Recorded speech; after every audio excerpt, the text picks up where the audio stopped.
En un lugar de la red, dos lectoras se encuentran. Hola lectores, yo soy Vare, ella es Andrea. Hola, y con nosotras detrás de cámaras tenemos a Flor y a Piero. Hola Ho- chicas. Hola, hola. Bienvenidos a un nuevo video en Colibre. Hoy tenemos un tema bastante controversial. Sí, el tema de hoy es bastante controversial porque vamos a hablar de los clásicos versus la literatura contemporánea, específicamente la literatura juvenil.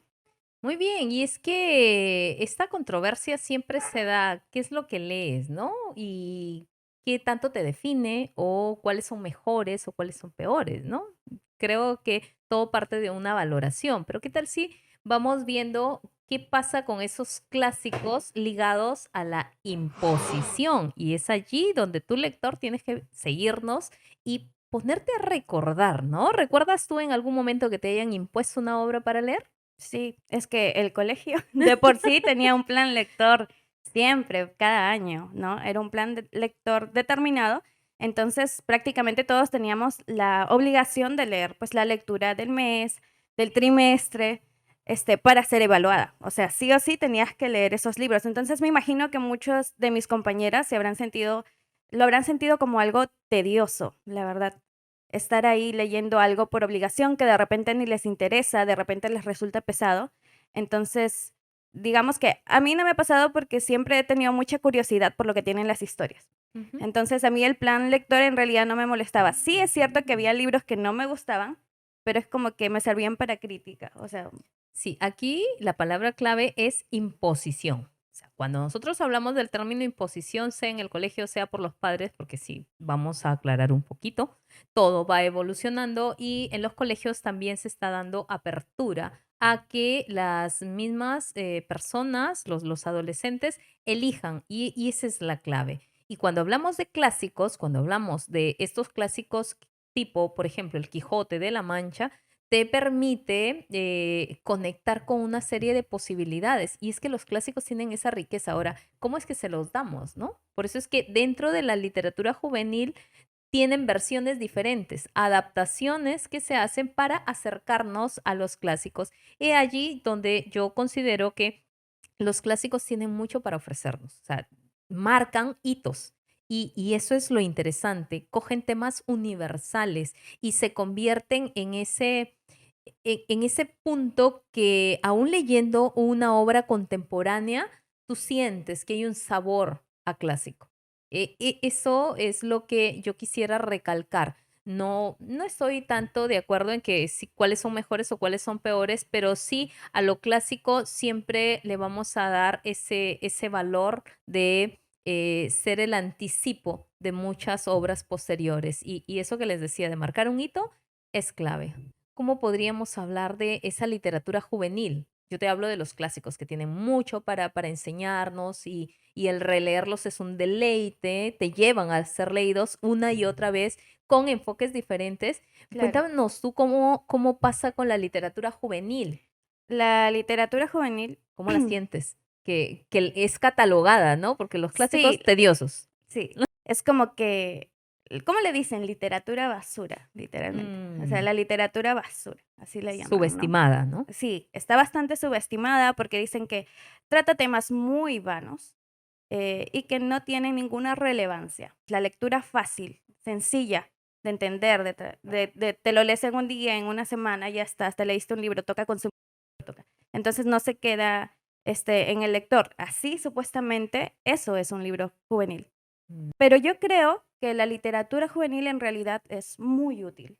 sí. Es muy útil y en realidad tiene una gran cabida porque a través de ella muchos se han iniciado como lectores. Porque toca temas, sí es claro, o sea, justamente toca el tema juvenil, que llama la Ujú. atención a los jóvenes y es ahí donde ellos comienzan a interesarse en leer y pues luego pueden acercarse a la lectura clásica. Sí, y el tema de enganche que tiene la literatura juvenil es esa posibilidad también de conectar con algunos clásicos, porque probablemente cuando alguno de los escritores juveniles o contemporáneos, que también les podríamos llamar, empiezan a escribir, yo no creo que tengan esa intención de hacer literatura basura, ¿no? Algunos lo consideran como que requisito al lado de la literatura juvenil está el sello de bestseller, ¿no? Entonces, y muchos de ellos son llevados a las miniseries. Entonces, va más allá, va hacia el punto de descubrir todas las posibilidades y en muchos de ellos ese ruidito de lo clásico se va a notar. Hay que leer, creo, ambos, tanto clásicos como juveniles, con esa, em, con esa apertura. Ujú. Hemos hablado de libros que son retellings, literalmente cuentan los Ujú. clásicos, pero desde otras perspectivas, con otras personas, ¿no? Nada más se inspiran en la historia, pero te la cuentan, hacen referencia al clásico. Y uno puede remontarse al clásico original luego de leer, por ejemplo, el retelling. Ok, y entonces podríamos decir, ¿son mejores los clásicos que los juveniles? No. No, yo creo que son como complementarios. Entonces, arrancas en los juveniles que tú les dices, ve y lee Cien años de soledad, ve y lee El Quijote de la Mancha, o ve y lee el mío, Cid, ¿no? Con ese formato que todavía tenía de la literatura épica, pues sí te va a dar tedio, pero si se lo planteas con una propuesta diferente con lo que tú mencionabas de las obras como van siendo tomadas como referentes, yo creo que tendremos garantizado no solo que lean, sino que Ujú. disfruten esta lectura. Igual, mira, otra idea es muy característica, no para ser juzgada en los literarios, es que los jóvenes, por ejemplo, solamente leen literatura juvenil. Y eso también está mal, porque tanto adultos como jóvenes, incluso niños, pueden disfrutar de la literatura juvenil y a la vez un joven puede disfrutar claramente de un clásico, porque, o sea, sí hay, porque hemos leído clásicos.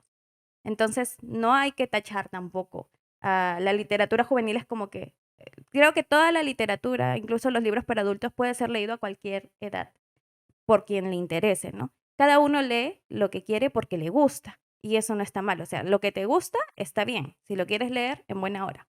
Sí, y no es tanto generar la controversia. Y si nos ponemos a pensar el tema de que un clásico en su momento pudo haber sido considerado como de la época y de pronto fue vetado, ¿no? Sí, Y ha pasado, ¿no? muchas obras pueden ser consideradas juveniles en su época, ¿no? Jane Austen habla mucho del tema romántico, del amor, de los bailes. Entonces, también pudo ser prácticamente una novela juvenil y de repente no tan em, apreciada en ese momento, Claro. ¿no? Y que con los años ya las otras generaciones como que hemos sabido apreciarla más, o sea, existe, Sí, ¿no? esa particularidad de convertirse en un hito es que marca esa diferencia y cuando tú hablas de Orgullo y Prejuicio estamos viendo una mirada diferente por el lado de la mujer, ¿no? Esta idea cuando hablamos, ¿qué es un clásico? ¿Cómo conviertes un libro o cómo hace un libro para volverse un clásico Está en la realmente? trascendencia. La Esta, ajá, la trascendencia trascendencia. de la temática, las repercusiones que puede generar, porque ustedes saben que se puede iniciar toda una revolución a partir de la literatura. Más allá de lo que te ofrece la historia oficial, la literatura siempre te ha dado ese otro lado que involucra al ser humano en todas sus dimensiones. Eso es fascinante y el clásico hace que, por ejemplo, yo no sé si recuerdan, no sé si han leído de pronto Momo o si han leído la obra de Owen, 984. 1984. Si tú vas viendo y vas llegando hasta los Juegos del Hambre, estamos viendo que hay un hilo conductor. No es que se hayan puesto de acuerdo, ¿sí? De repente no son sus referentes, pero a ti como lector sí te hace tener los anteriores como referencias, ¿no? Y si vamos más allá, nos podemos encontrar con una serie de clásicos que siempre van a ser insumo para lo que viene después, como escritor y como lector. Sí, totalmente. Hay fortalezas en combinarlos y cada uno tiene sus fortalezas, ¿no? Sí. Yo opino que, por ejemplo, los libros juveniles o de literatura juvenil tienen mucho eso de transmitir emociones, más que nada. O sea, es como que se enfocan mucho en las emociones de los personajes, en sus líos internos, y por eso muchos jóvenes se sienten identificados, porque se sienten cercanos a esos personajes. Y luego tenemos, por ejemplo, el tema de la fantasía, libros muy revolucionarios juveniles que se están convirtiendo en un clásico. Yo hablaría, por ejemplo, de Harry Potter. Harry Claro. Potter fue una revolución totalmente. Nadie esperaba ese revuelo y ha abierto puertas a la literatura fantástica porque se estaba quedando atrás, la Ujú. verdad. se había estancado, como se dice, en El Señor de los Anillos, y con Harry Potter como que se volvió a retomar, y entonces ahora está habiendo mucho más lectura de fantasía. Ujú. Y esta parte de retomar los intereses de grupos etarios ayuda mucho. Entonces veamos que en la literatura, si no tenemos un propósito, va a estar muy difícil que tú sepas elegir un clásico o un contemporáneo o juvenil. Y por consiguiente, si en algún momento tú estás mediando la lectura, definitivamente tendríamos que considerar a quién me quiero dirigir y qué quiero lograr para proponer la obra. No olvidemos eso, porque hay obras para todos los gustos, para todas las edades, para todos los propósitos. Entonces, lo que nos toca trabajar es seleccionar y para seleccionar nos toca leer. Así que el consejo es lee lo que tú quieras porque es tu derecho. Claro. No hay imposiciones. Sí, no hay imposiciones, lee con total libertad, ¿no? Ahora, si te gusta también el plan lector, como a mí me gustaba, es como que aprovecha y lee todos los libros que te dejan de trabajo, Ok, ¿no? lee por placer, lee Ujú. por puro gusto y vas a ver que en ese encuentro no solo encuentras personajes, sino te encontrarás a ti mismo. Así que cerramos Sí, este nuevo cerramos el video. video. Y ahora, por favor, les pedimos a todos ustedes que en comentarios nos cuenten su experiencia en este tema controversial. Cuéntenos, ¿cómo fueron sus inicios en la lectura? ¿Fueron encantados por los clásicos o fueron encantados primero por los juveniles? ¿Ya experimentaron con ambos? Yo creo que las experiencias que vamos a vivenciar en este vídeo van a ser muy variadas, ¿sí? Ya escucho cuál fue el clásico que tuviste que dejarlo, que quisiste abandonarlo o que tuviste que releerlo. Y lo mismo va a pasar con los contemporáneos, porque a fin de cuentas tenemos que tanto clásicos como contemporáneos buscan acercarnos a nuevos mundos. Y eso es lo que necesita este mundo, ¿no? Cambiar la visión. Ujú. Por eso estamos muy interesados, de verdad. Coloquen sus experiencias en los comentarios. Nosotros ya hemos platicado un poco acerca del tema y de nuestras experiencias. Y por favor, denle like al video, no se olviden de comentar, de suscribirse y activar sobre todo la campanita de notificación para que les avise cuando subimos un nuevo video. Nos harían muy felices verlos interactuar y estar ahí presentes. ¿Qué me queda decir? Nada. Idem. Nos vemos pronto. Bye. Bye.